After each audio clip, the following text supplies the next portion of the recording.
Homage to the Triple Gem. So welcome to our bi-weekly Dhamma discussion. And I was asked a question a couple days ago about dreams, or about memories in meditation. So what the person had said was that when they're practicing meditation, then sometimes these very vivid memories come up. And it can be kind of difficult to stop them. And these kind of memories sometimes come up more if they're doing a rote meditation technique. But even if they do a meditation technique like the breath and using creativity, it's not the type of thing which they're just repeating on automatic pilot, then still, if these memories arise, then it's very difficult to stop the mind from kind of going along with them. And once they arise, it's very difficult to stop them in general. So one of the things with meditation is that one can come to recognize that there's various ways in which distractions can arise in the mind. One of the things that happens is one meditates and the mind becomes more calm, or one progresses in meditation, is that there can be certain things that arise in the mind, certain perceptions that arise in one's mind that are out of the ordinary in terms of what one was used to before one started meditating, and they can seem very special.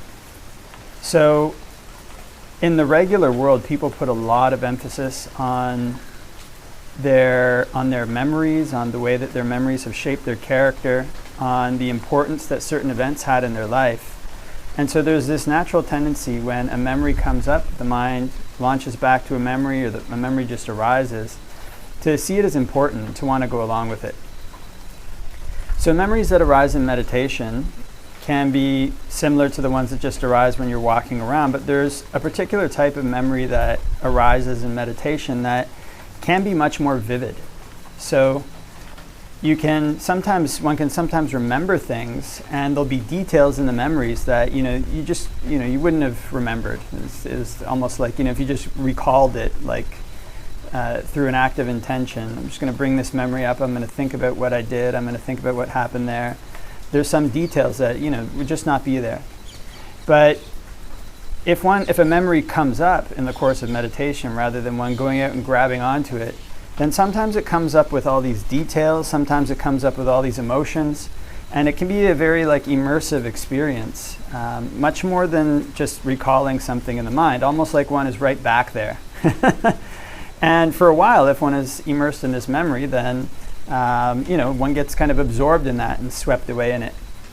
So there can be this unconscious tendency to put value on an experience like that, and to put value on the memory.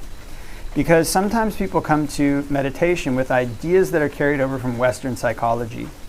So one of the ideas that one can carry over from Western psychology is that if a memory comes up, then one has to work through it, right? So it's like some traumatic event happened, some really good event happened, and one has to, let it get out. One has to, let it, go through it to the point where it becomes not engaging, and kind of becomes like a normal thing. So that kind of attitude is not so helpful for meditation, because what it'll tend to do is, if a memory comes up, sweeps one away, and it's very intense type of memory. Sometimes the emotions can be there, really maybe vivid sounds, details that one had forgotten, really much more immersive, like being back there. Then it can seem like this important event that's like an act of catharsis. Something's coming up and it's getting purified from the mind, or one's going to gain some new insight into one's past that's somehow going to make one's mind more free, more at ease. What these things actually are distractions.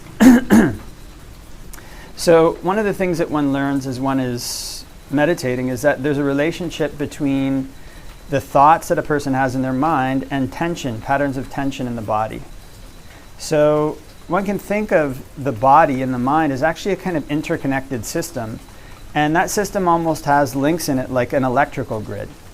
And when a particular impulse, a particular intention goes through that grid, the medium by which that impulse, by which that intention, by which that thought travels is tension. So people think in certain ways, and as a result of their thinking in those ways, their body develops lines of tension in it. So this is something that can become a little bit apparent to people who meditate. And on top of that, if one has memories that were traumatic or difficult, and one doesn't want to think about them, or they were just this very intense thing that somehow seems to have dulled away, then there can be instances in which one has actually created a knot of tension in the body, and it's almost like the memory is encoded within that knot.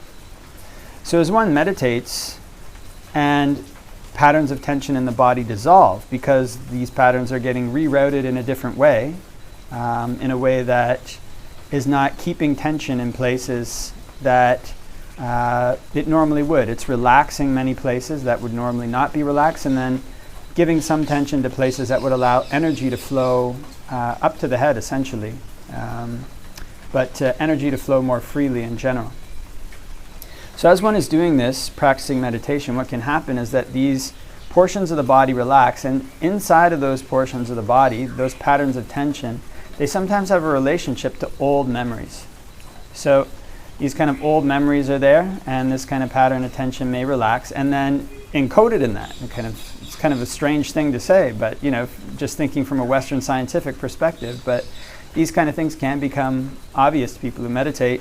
These kind of tensions relax, and this kind of memory comes up. And the more that one is meditating, the more intensely kind of relax. Sometimes it goes into deeper patterns of tension. It's not exclusively through patterns of tension that memories may arise, but it's one of the mechanisms that presumably that can do this. And so as these patterns of tension relax, this kind of intense memory comes up. Now, if a person goes and grabs onto that memory, gets swept away in that memory, drops the object of meditation, then what can essentially happen is one is re-encoding a new habit into the mind, into the body mind, into the system of getting swept away when these things arise. And essentially by getting swept away in it, one is undermining the conditions for an experience like that to actually arise. The more one goes looking, I want to have a really immersive experience in memory. Sometimes the more those things can come, the less those things can come, and one's meditation falls kind of below the level where they come. So it's important when they come not to basically get swept away in them. There's kind of bubble of a thought world. It's not really that important what we did, 40, 50 years, 20 years ago, 10 years ago, 5 years ago, last year, to go and relive it in a much more immersive way, similar to the way that we lived it at the time, or one lived it at the time. It's much more important when the memory arises to come back to one's meditation topic.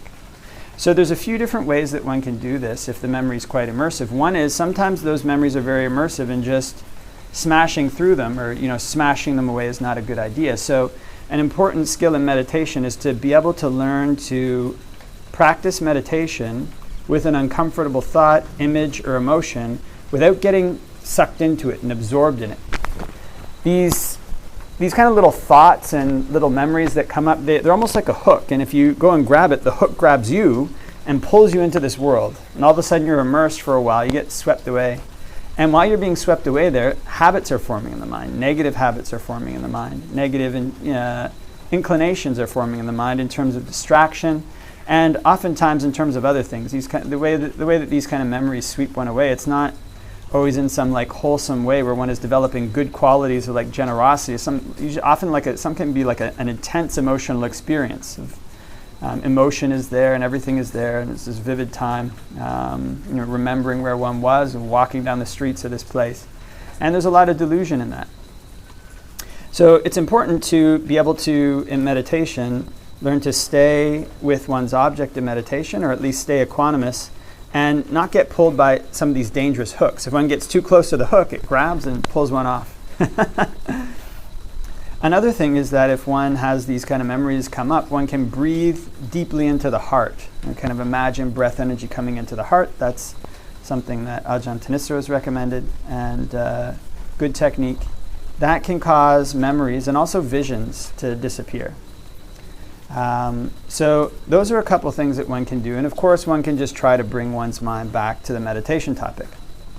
One of the important principles that underlies this is that when one is meditating, these kind of special things, like things that are a little bit more special than one had experienced before, a little bit more enhanced, it can be kind of a memory, it can be maybe like a vision of something, or sometimes it can be like some weird, strange, otherworldly images, just have no meaning.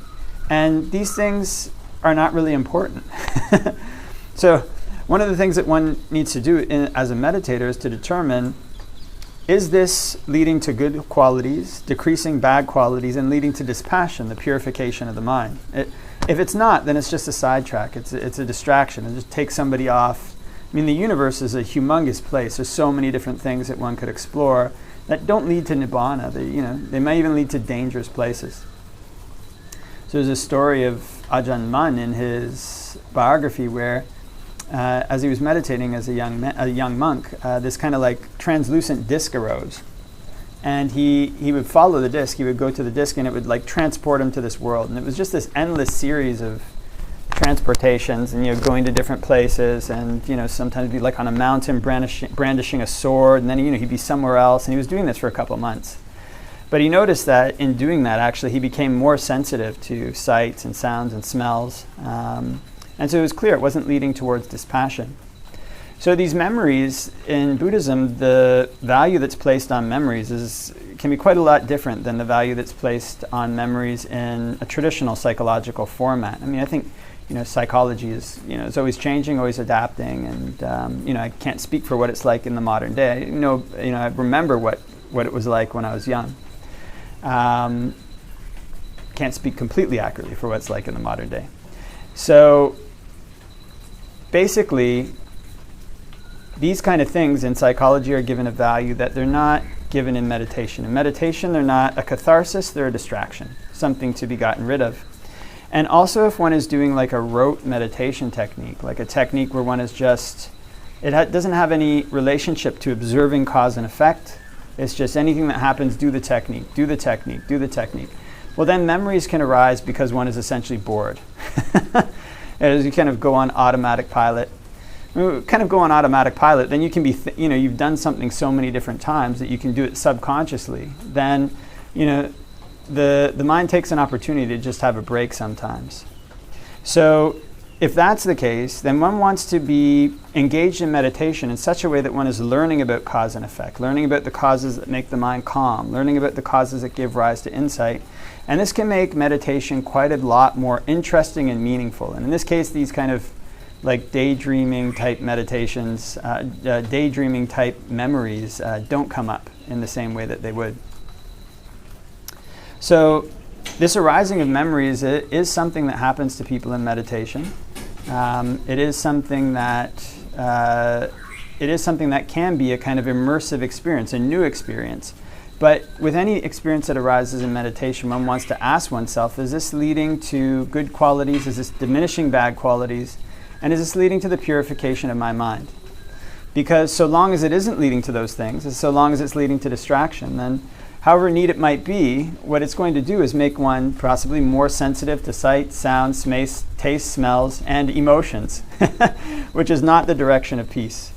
So as a memory comes up, one can put it aside. One can breathe into the heart. One can learn to be with it and not grab onto the hook. One can return to one's meditation object. Because in doing this, one trains the mind in a way of discipline. One trains the mind in such a way that it's becoming more able to stay with the things that are beneficial. And one trains the mind in the way of peace. So this is a good way to approach memories.